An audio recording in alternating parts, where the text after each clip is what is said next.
Hey there, Kevin here with the Feel Good English podcast. Today is TED Talk Tuesday.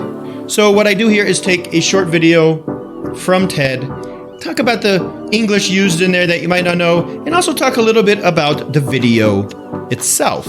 So a nice quick way to learn not only some new English, but also share some of the great ideas and lessons from TED.com, okay? And today is on a video called Got a Meeting, Take a Walk by a woman named Nilofer Merchant. I don't know how to say her first name.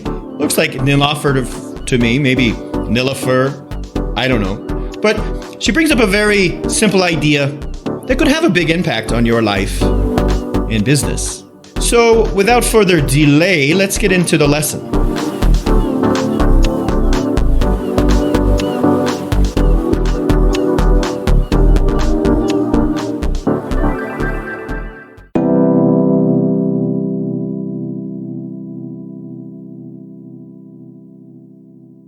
So this idea, kind of summarizing her idea, Nilofer Merchant, or how about I just call her the speaker? The speaker in this video brings up the idea that to find better ideas to solutions, it's good to get out of the office and to literally walk around, go outside and walk around. At 30 seconds of this talk, she uses the word tush, Tush. Tush is the same as butt, B-U-T-T. So we sit on our tush. Tush is a nice way, kind of a child way to say butt or ass.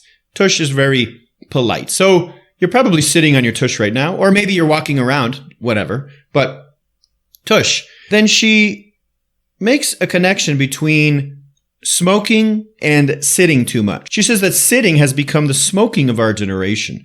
So these days, I think people aren't smoking as much as they used to, but they're sitting a lot more. So we're sitting a lot more, which is also very bad for our health. There's health consequences to this.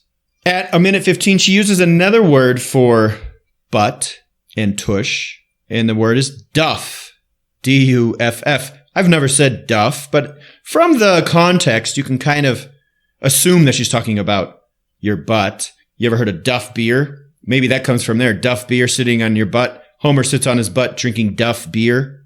That's easy to remember.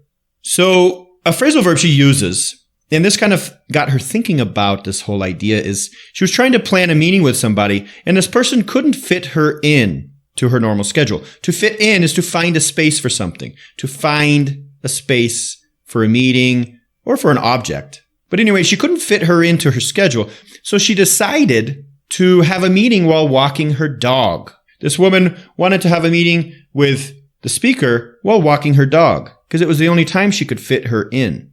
And at a minute 34, the speaker says this seemed kind of odd to her. Odd, O-D-D, means strange. It seemed kind of strange to her to have a meeting while walking the dog. And so she thought this was kind of odd. At a minute 40, she used the expression huff and puff. Now, if you've ever read the story about the three little pigs, and they build their house, and the wolf comes and wants to huff and puff and blow their house down. I'll huff and I'll puff and I'll blow your house down.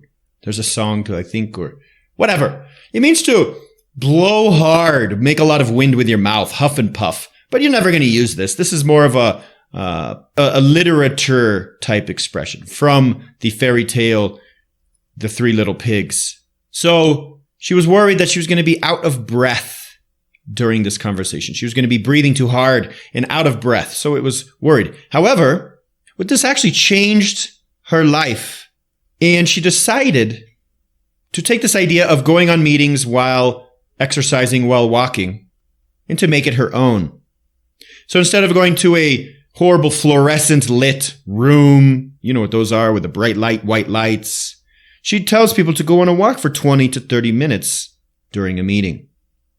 And for her, this has two real benefits, and this can benefit you in these two ways, according to the speaker. For one, and maybe you found this to be true, when you get out of the house or when you get out of the office and you go walking around, or maybe after work while you're exercising or doing something, a lot of times you'll come up with great ideas. These ideas will flow, will come to your brain. These ideas didn't come, however, once you get out and you start moving around and you change your environment, you come up with some great ideas. You create some great ideas. So that's the first thing. If you're in a meeting with somebody and you're outside, you both can have this natural air in this environment to come up with bigger ideas. And the second one is connecting two problems and trying to solve two problems together. And this is the end of her talk. She talks about how if we really want to move ahead and we really want to problem solve, we can connect problems and not isolate them separately. So coming up with big ideas, thinking out of the box, and she said thinking out of your office box. So thinking out of the box in those two ways, and also doing something that is healthy, are two problems solved at the same time. Okay? Cool little idea. Try this out if you can. If you can ever have a meeting with somebody, you know what I used to do sometimes with my English classes in Brazil is I would go out and I would walk around the streets and I would have the student with me and we would talk about things that we saw. I would point things out. This works really well with any level. I could say, hey, is that a car? Where is that car? The car is over there. And what's the color of the paint on the car? Or you could make it an advanced lesson and say, tell me about some of these car parts on the car here. So doing things outside can really be beneficial. See if you can convince one of your colleagues or your manager.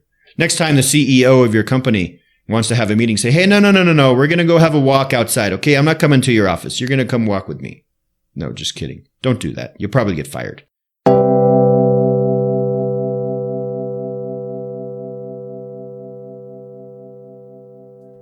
So great. Go watch the TED Talk. Go to TED.com, type in the search, take a walk. You'll find this. So when you watch the video, you'll hear some of the words that I talked about today, and you'll really, really integrate those into your own English. It's a great way to learn. And also take some lessons from the video and become healthy. Get off your tush. Get off your duff. Exercise. Think out of the box by going on walks during meetings. And how about a little butt joke for the day?